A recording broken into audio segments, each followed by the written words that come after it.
Your final slip on a GCSE exams in the summertime. You are in what we call the CD Borderline class.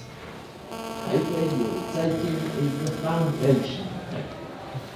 Highest grade you can possibly achieve is a C. It is not possible to obtain any A's or B's. I repeat, it is not possible to obtain any A's or any B's on this paper. This may come as a disappointment to a very small number of you. But let me assure you, you are in this class for a reason. You feel the CD Borderline is a level best suited to your academic aspirations.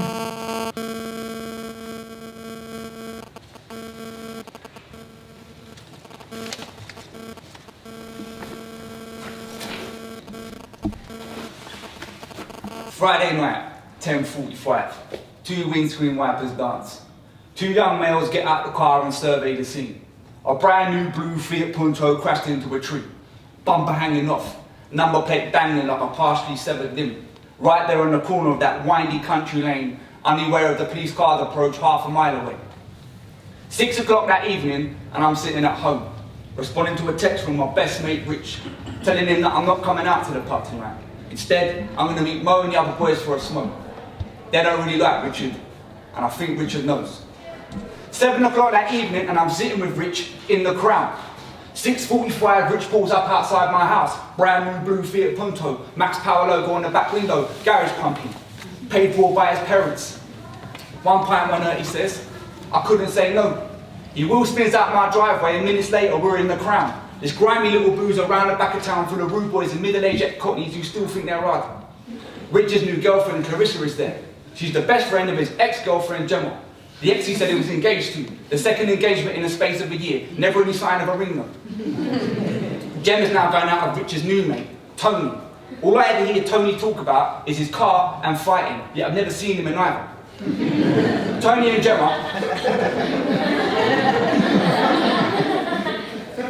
Gemma are sat next to Richard and Clarissa, and I'm in the middle of what appears to be a poor imitation of Hollyoaks, taking big sips and a pint of Carling, which goes down my gullet like a Brillo pad scraping the back of my throat. I figure the quicker I can get to the bottom of my pint, the quicker I can go. 7:15 p.m. Richard and Tony are talking cars. Of course they are. Clarissa and Gemma are lined up either side looking bored like two queens on a chessboard. Mo texts me and asks me where I am. Half an hour away, I say. The boys are in the usual place. A little field, quiet, around the back of town and away from the crowds.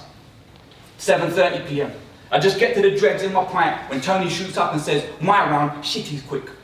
Before I can say, nah, I'm alright, Tony, he's at the bar ordering. I turn to look at Rich and I can see he's ignoring me whilst he plays with Carissa's hair. 8:45 p.m. and I'm still there. But I'm starting to think that actually this ain't all that bad. Carissa's cousin Alice has arrived and she seems really nice. And Rich punched me in the thigh, lifting his eyebrow, nodding his head when he got up to go to the bar.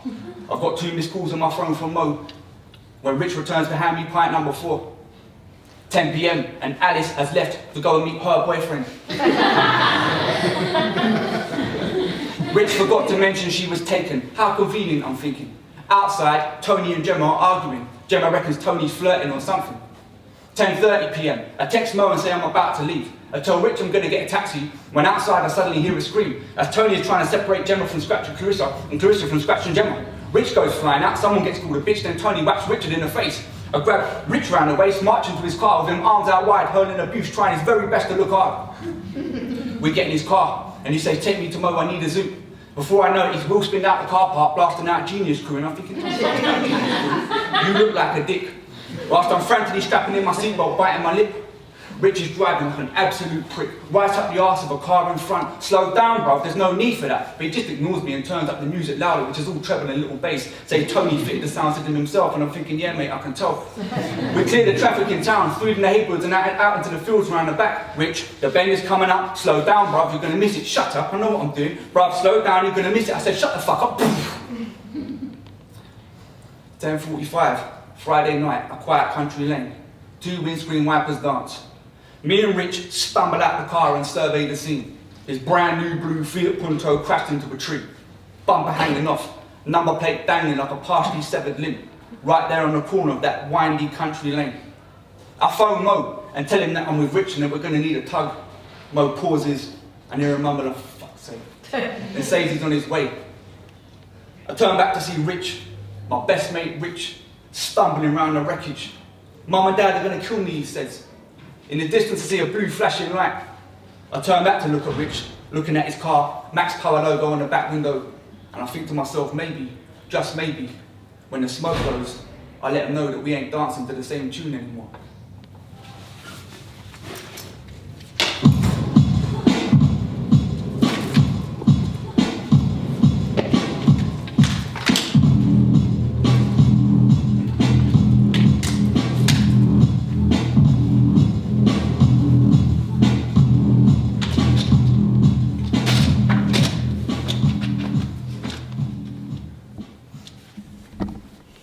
So me and my best mate Rich are standing at the front of the ship. This pretty big, decommissioned ex-Royal Navy destroyer ship called HMS Bristol. There's probably some proper Navy term that I should be using instead of front of the ship. Some muggy Navy name like Shaft or something. There seems to be some silly Navy name for everything in cadets, most of which I can't ever remember. Even the toilets are called the heads. Heads. Who comes up with this shit? Head has come to mean something a lot different now that I'm 14. Mind you, Rich reckons he got a blowjob once off a Gareth's cousin in the U3 toilets, so maybe that's where the name comes from. But he's probably bullshit. Right now he's playing it cool. He loves all this cadet stuff. I only joined because I could get in the football team. He's got his back to the water, leaning on the rails, one boot, taking it all in, enjoying it, smoking a sovereign cigarette, but I swear he's not taking it down.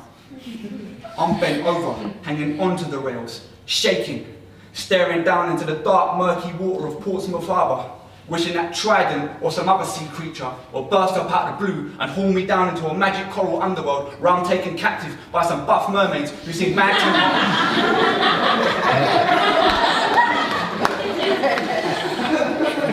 where I'm taken captive by some buff mermaids who sing mad 10-part harmonies and hold me in a giant seashell next to some weird undulating plants. Away from all of this embarrassment and all these prying eyes burning the holes in the back of this uncomfortable uniform I've got on. I just got asked out by a girl who I thought yesterday when I first got in this boat with all these other cadet kids was about 17. Turns out she's also 14.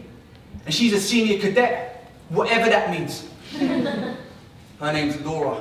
She's got straight black hair and a bob, big brown eyes, wears red lipstick, smokes embassy cigarettes. And Laura is fit. She was fit yesterday, and she's even fitter now. And she just asked me out, just now in front of all these other cadet kids, on this big grey-ass, knackered-looking Navy ship.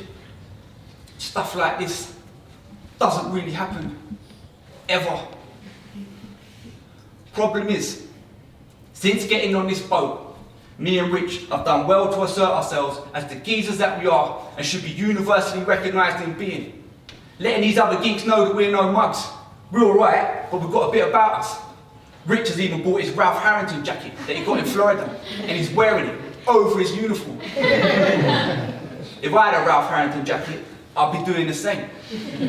Just today, me and Rich are schooling some of these cadet melts about how to spot a fake Ralph if there ain't double stitching on the label and someone's mucking it off.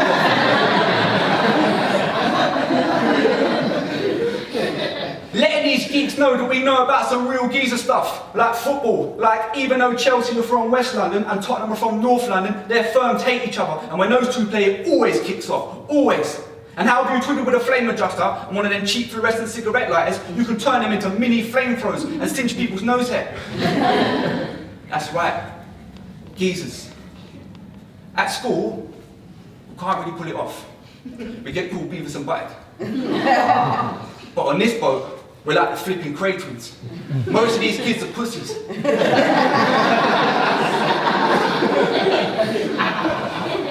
But unless I step up and get off with this girl, who I really fancy, I'm about to blow all that hard work out of the water. Literally. Everyone is standing around, looking in my direction, waiting for me to say something. Each one of these thoughts and feelings whizzing around my brain is like those gold envelopes flapping about in the final bit in the crystal maze. And I'm that dickhead in the booth desperately trying to grab them all and hide them so no one can see. I don't know, like maybe, yeah, was what I came back with. I was immediately turning around to grip onto the rails, feeling like an instant bellend. That feeling that only girls seem to have access to, switching it on and manipulating it whenever they want, as if there's a big red button inside of my belly that only they have the codes to. Rich asked me if I'm alright. Nah mate, I feel ill. I must be like seasick or something. Seasick? This boat don't move, mate. It stays in the harbour. It hasn't moved in years. What? Yeah, I know. But it does like move a little bit. So like back and forth and that. Like tides and that. I don't know. I just ain't feeling right. Rich looks at me and smiles. You're nervous, aren't you? No. It's alright, bruv. It's your first time, yeah? No, it ain't. You know it ain't. I told you loads of times. That girl, Louise, from church.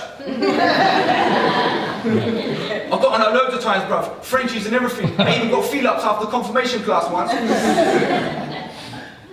Louise? Rich is grinning again. I was pretending to rub a beard on his face. I don't know where this came from. But when someone mimics rubbing their face as if there's a beard there, it means they think you're lying. It's really, really annoying. Nah, mate, it's true. Rich takes another drag of his cigarette. Definitely doesn't take it down. Look, just say yes and get off of her, innit? She's fit. Yeah, I know. But what if what? What if what? What if I mess it up? You sure you ain't done this before? Yeah, of course. Louise. Louise? Louise. From church. Rich turns back away from me, towards the waiting audience, and I'm pretty sure he's rubbing his chin again, standing right to where Laura is facing, making me even more nervous. I want to see what he's doing, to see if he's communicating to them or not, but that would mean I'd have to turn around. I hear a little giggle come from behind me. Must be that Steph girl who Rich hooked up with about 10 minutes ago. She's mates with Laura, they're from the same cadet unit, ship, club, or whatever the fuck it's called. I peer hard into the harbour water. I've given up on Trident and the mermaids coming to rescue me. My only hope now is if I look hard enough, I'll see my reflection. And then I'll have some deep poetic moment, like in The Lion King, when Simba sees when Simba sees Mufasa in the lake, and suddenly some life-changing epiphany will take place, and I'll finally get the courage to stop being a melt and grow some balls. I swallow, hoping there ain't any food stuck in my brace. Oi, Rich, is she looking? Yeah, she's looking, bruv. They all are. Hurry up, man, you're making yourself look like a pussy. Just count to 10, turn around, bowl over there and do the business, son. Enjoy it. I remember my first time like it was yesterday. It's not my first. Louise. Church. I slowly turn around. Everyone is looking in my direction. There must be like 15 kids here. I try and look beyond Laura, the air beyond her, as if it's nothing, as if I do this every single day.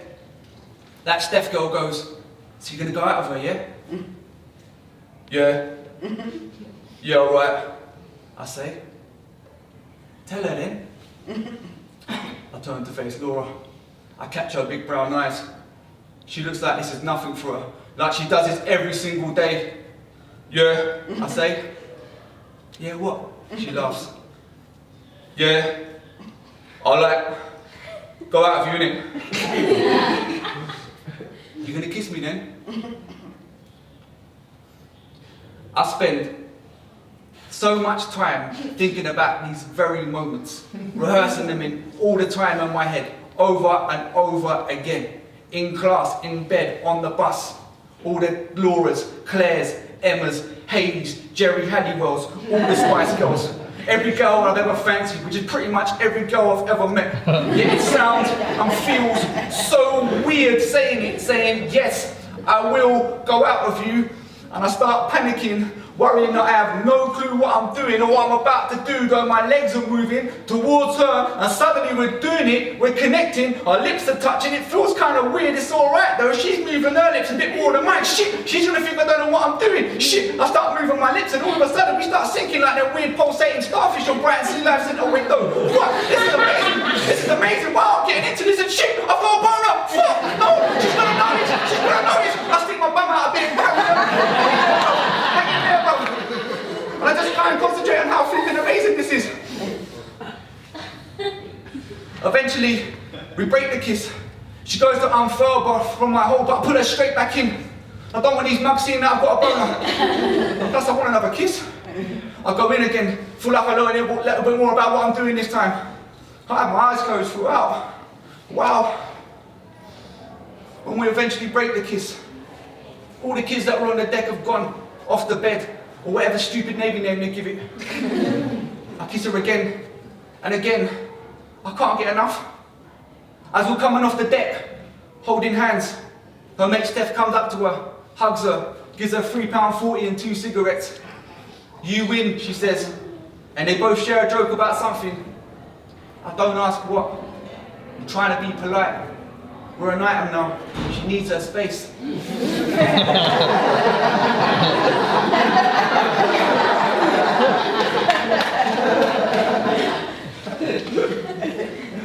We say goodnight, and I kiss her one last time by the kitchens, or whatever stupid Navy name they give it. Rich then comes up to me and puts his arm around me, smelling the cigarettes. He goes, well done, bruv. You did it, at last. Yeah, thanks, man. I think I really like her. Well, you know what? I think we can let you in the big boys club now. Yeah, the big boys club. No, wait. I was already in the big boys club. Louise.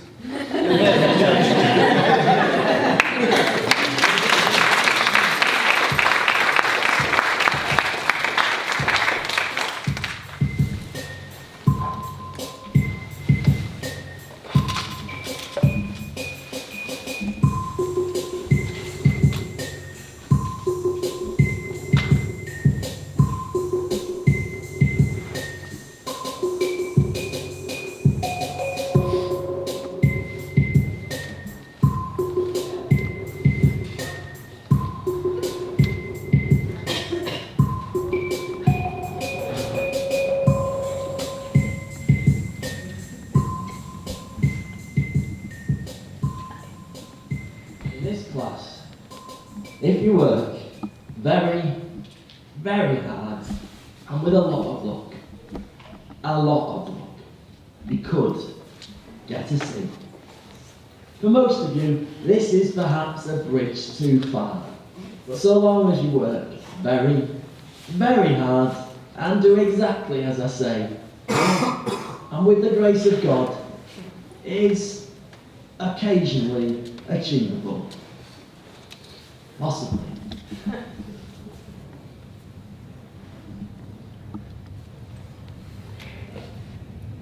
Oi, Rich. Yeah? Are your arms aching yet? No. Yours? No. This is easy for me. Yeah, it's easy for me as well. Yeah, but it's easier for me because I'll be doing like 200 press-ups a day. Yeah? I'll be doing untold sit-ups as well. Yeah? How many? Oh, loads, mate. How many? 5? 100? Not bad. I did 900 once. 900? When was that? Years ago. One summer at my nan's house.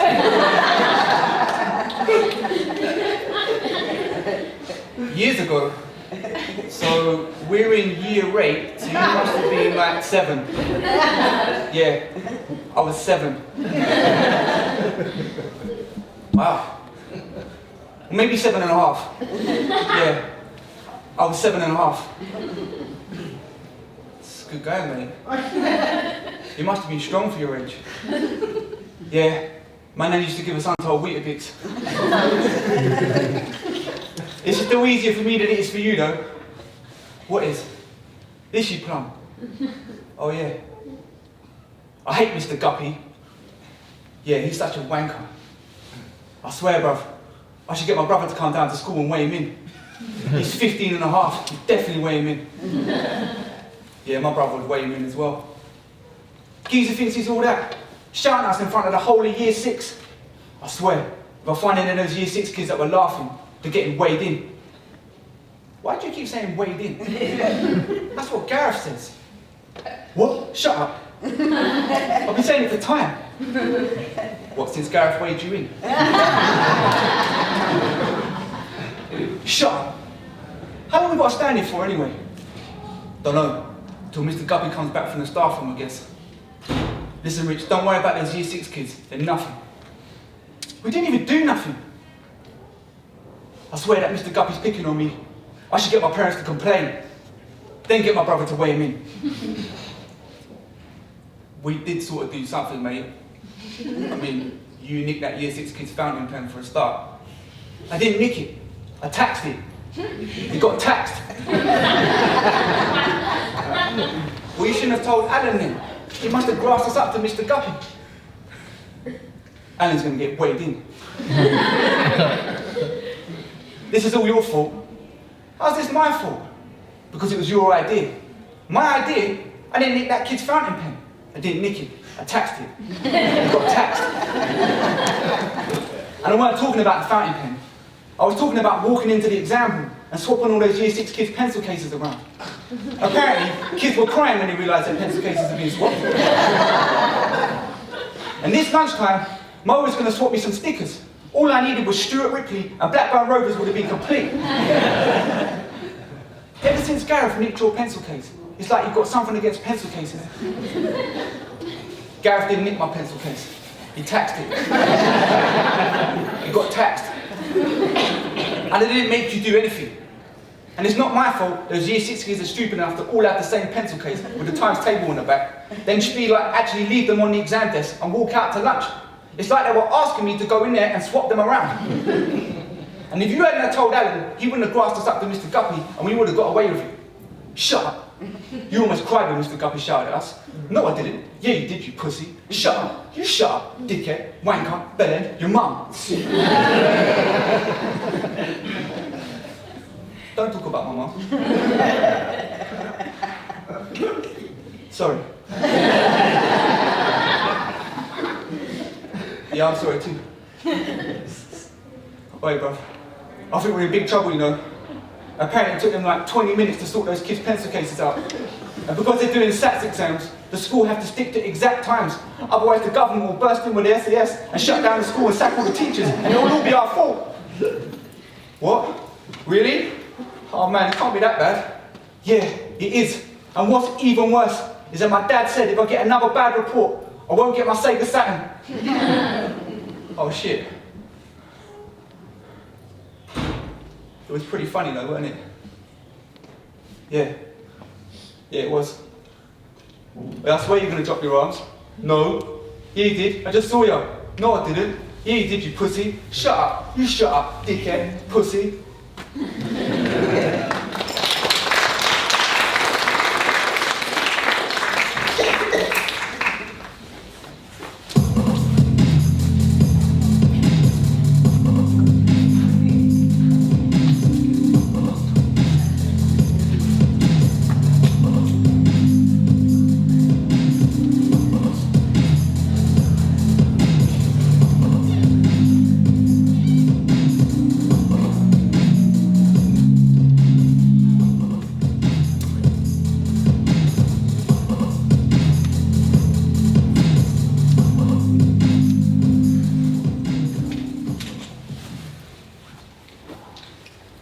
The air in the college canteen is thick with testosterone, like a pea soup mixed with a tub load of creatine powder. My best mate Richard, Mo, Gareth and me are all sat around a table on which sit several empty Coke cans and a whole load of sweetie wrappers, the contents of which are not digested in my stomach. They're lodged in between the train tracks and rubber band contraptions that make my mouth look like an aerial shot of a 25-car pile-up on the M1. We're all students here, studying GNVQs, yet none of us knows what it stands for. And there's not a great deal of studying going on, because there's a pool table and a Time Crisis arcade machine in the canteen, and an alleyway round the back of college where we smoke weed, getting hot rock burns on our hoodies, identified by the colour of the stripes in our Reebok classics, regularly comparing notes on who got kicked in, who got fingered, and who got what robbed when they were silly enough to put on a house party when their parents went away for the weekend. Infighting what were the popular kids back in year 11 at school until the choice between college and sixth form redefined the social hierarchies, and now here we all are, unlikely ever to pursue careers in IT or leisure and tourism, but we're all doing the course.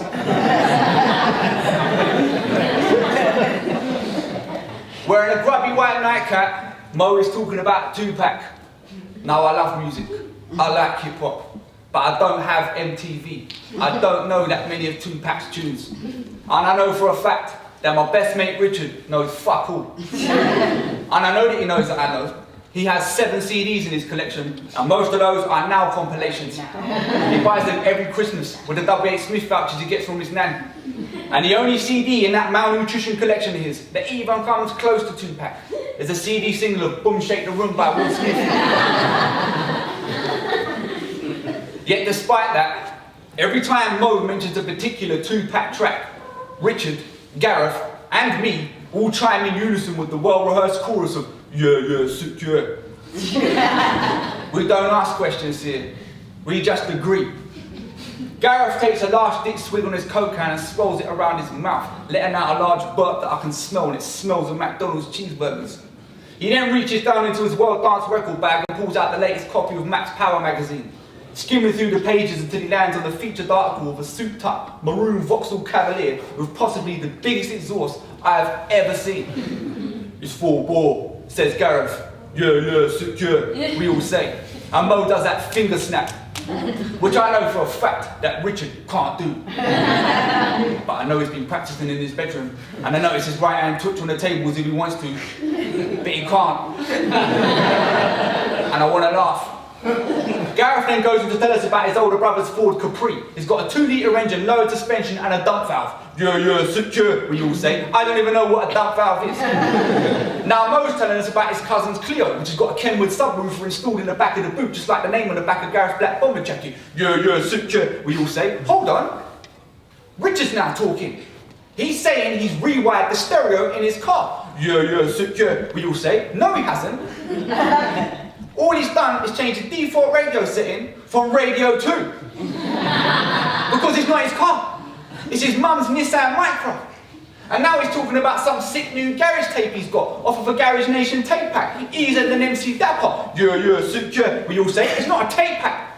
He taped it off Kiss 100 because I told him to. It's got bare dub plates, he says. Bare dub plates? Since when did Richard talk like that? No, yeah? He's not worthy of the yeah. No, yeah? He's not worthy of the yeah. To keep that quiet unless I'm talking to my dad. I know I don't have MTV. I do know 1 or 2 of Travis's tunes. My little sister quite likes them. She's probably going to go to 6th form. So I decide to throw Richard a rope. I'm more like a shoelace. What track is it, Rich? I say. I don't know, he says. I think it's called like Twist or something. And I notice his eyes open up a little bit, as if he sensed a small slice of hope. Then out of nowhere, Mo suddenly looks up from playing Snake on his phone and lets out an involuntary turn. Yeah, turn, that's it, that's the one, says Richard, sitting up a little straighter now. Surprisingly, Mo is right. There is a track by Travis called Turn.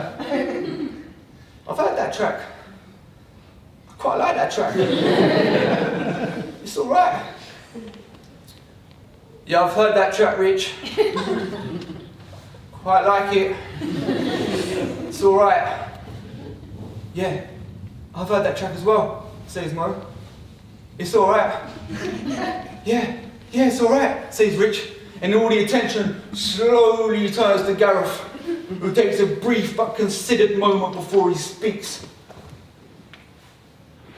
Hold tight. Does it go turn, yeah!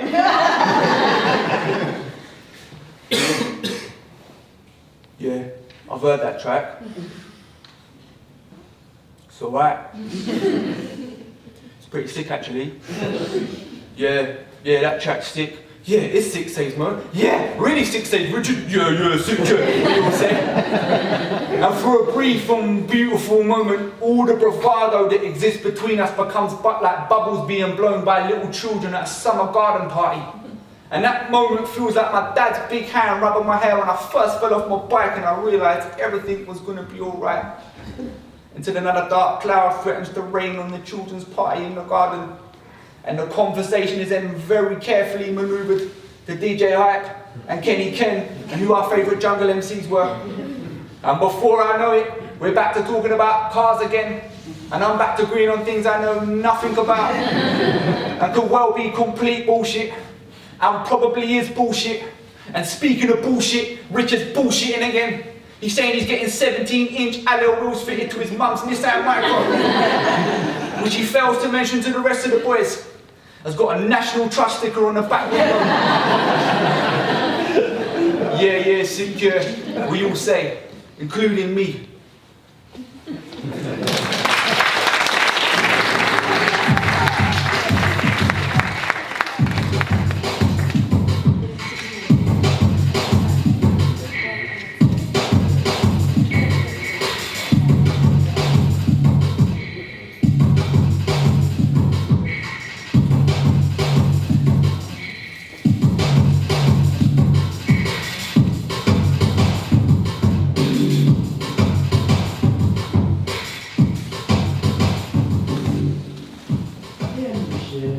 I'm sure many of you will be leaving us to take up one of these certificates in leisure and tourism, IT, or whatever you make up next. Perhaps some of you may even find work. We are fortunate to be blessed around here with Gatwick Airport, all that exists around it, and the employment it brings. I hear baggage handling pays very well. Academia just isn't the right path for many of you. It's a shame. Education is a wonderful thing. However, for the next few months, we are together. Each week, the science. So let's not make this any harder than it needs to be.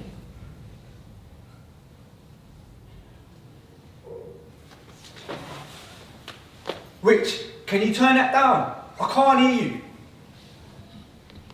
Oh, thank you. What are you doing here anyway? And what is that? Some sick new CD I got. 100% drum and bass, loads of bangers, you'd love it, mate. Bro, I want to tell you about those cheap compilations. They don't license any decent artists, which is why they're shit. What are you doing here anyway? I heard you coming from all the way down the hill. Me and Tony been working around the corner. Saw you walking. Look like you're sweating, mate, it's hot. And I ain't seen you for time. Yeah. It's good to see you, man. You alright? Yeah. Wait, are you wearing your old school shirt? And then your old school shoes and your trousers? What's up with that tie though? Wait, Tony, check out his tie.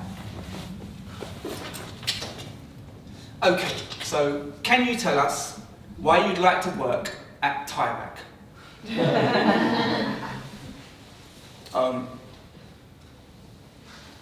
I saw it advertised in the job centre. I really want to work in retail. I love customers, service,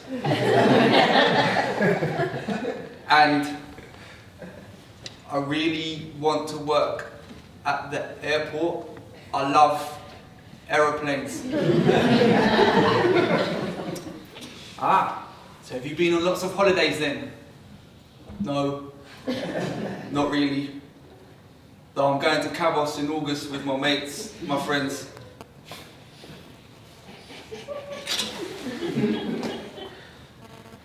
What are you doing here? Just come from the airport, mate. I had a job interview. Job interview? You should come and work with me and Tony, mate. We're doing house clearances, £250 a week. I'm saving up to get my own van. Me and Tony are going to set up our own little firm. You should come and work for us, mate. Be a right laugh. Don't think I'm cut out for that, Rich. What are you cut out for, you mug? Okay, so it says here you've been studying a GNVQ in IT. Are you still doing that course? No. I didn't finish the course. I've realised computers wasn't really the right path for me. So what is the right path for you? What's all this about you and that mate of yours from college putting on some drum and bass night, yeah? Yeah, that's right. His name's Mick. Yeah, I know what his name is. So what, you gonna MC, yeah? Yeah, probably. So what, you think I'm bad boy now? MC bad boy? Don't think I'm anything, mate. I just enjoy it. Okay, so you've not listed many GCSEs here. No maths or science? No. I didn't think I needed to list those ones for this job. Ah, but I can see you got 2 Bs for English. Well done. You must like writing. Yeah, well, I didn't think I did. To be honest, I was a bit surprised about that. Surprised? Yeah. I mean, no, I wasn't surprised. Now go on, tell me. Well, just before I did my GCSE exams, my school sent out a bunch of letters to my parents saying I was going to get all D's, E's and F's. So I just assumed that's what I was going to get. I mean, English was no different. You know, to be honest, I had difficulty spelling, and when I left school I didn't even know what a noun was. In the lessons all we ever seemed to do was just analyse books to death, and I just weren't interested. But during the last English exam, I remember sitting there and looking at the paper, and all they wanted you to do was to write about something you were passionate about. And I remember looking at it and thinking, I can do this. I can actually do this. And I was still writing when they told us to stop at the end. And the weird thing was, I actually enjoyed it. I didn't think you were supposed to enjoy these things. They never let us do anything like that in class. Sorry, I've probably said too much. I didn't really like school. It's alright. I appreciate your honesty. I'll let you into a little secret. I left school with 2 GCSEs. So tell me, what are you passionate about? So that's why I don't see you no more, bruv. What? You're making them tapes with that mate of yours from college, MC Bad Boy and DJ Danger.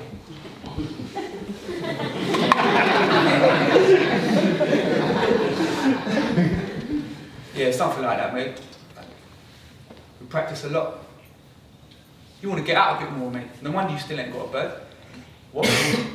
How'd you know? Alright, don't get touchy, I was only joking.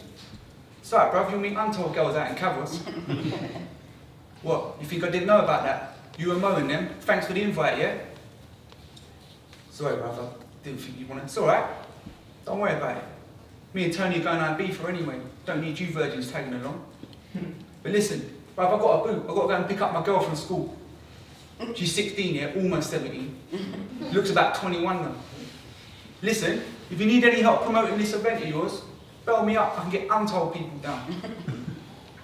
Yeah, thanks, mate. Oh, by the way, me and Tony are going down the Crown later. It's karaoke night, it'll be wicked, you should come.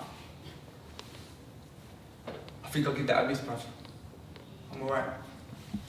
Well, what, you making tapes of that mate of yours, yeah? DJ Danger, MC Bad Boy? Yeah, I am actually. Alright, suit yourself. Okay, so you will be required to work early shifts and late shifts. They start at 5 AM and finish at 10:30 PM. We do have a few more people to interview, so we will let you know shortly. Just like to thank you for coming today. And off the record, if it doesn't work out here, I do know that they have a vacancy going in HNV, in the North Terminal. You might want to apply there. I think you do all right. And don't worry about school. It's not for everyone. Some of us just have to find our own way. Thanks. Yeah. Thank you.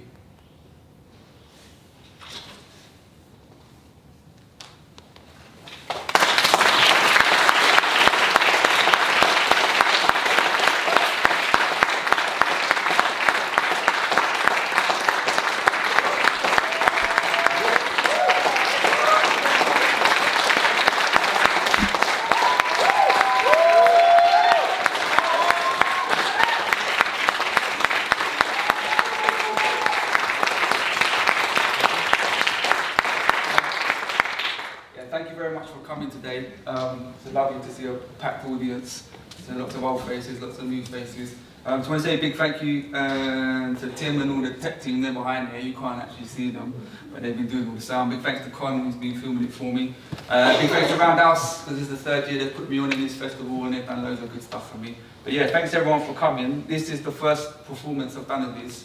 It's a project that's growing. There's a lot more stories to it. You've got 4, 5, I think there's at the moment, there's another 4, possibly more to come. It's going to Edinburgh this summer, so if you're in Scotland, I'm there the whole month more or less, so come and say hello or something like that. It's at a place called The Pilgrim. Lots of people ask me what the name means, CD Borderline. I hope you understand now, because I keep having to explain it. But yeah, thank you very much. You're going to be in the bar or somewhere around here having a drink, but nice one for coming. Thank you very much.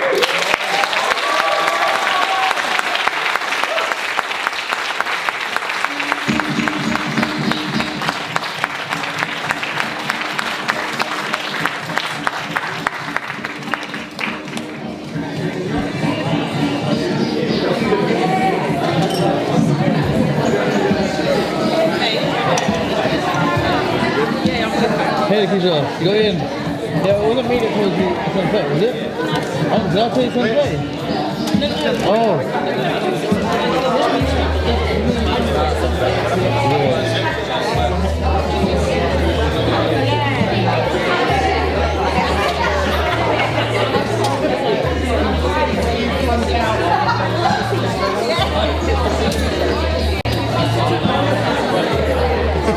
They're like, yeah, whatever.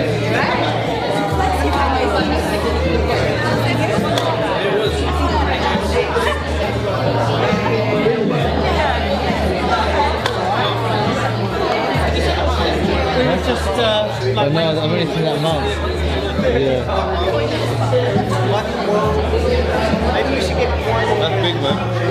You did it? You got to head back to Bristol. Huh? You're also coming up. Oh yeah, I know. Yeah, touring in September, yeah. But it's at BAC and how's it going? How are you? Yeah, good thanks. It's good, wasn't it? Yeah, it was It's funny, man. good. What are you doing? You going drinking in the bar? Or? Yeah, probably go hang out in the bar and just like chill there. Alright.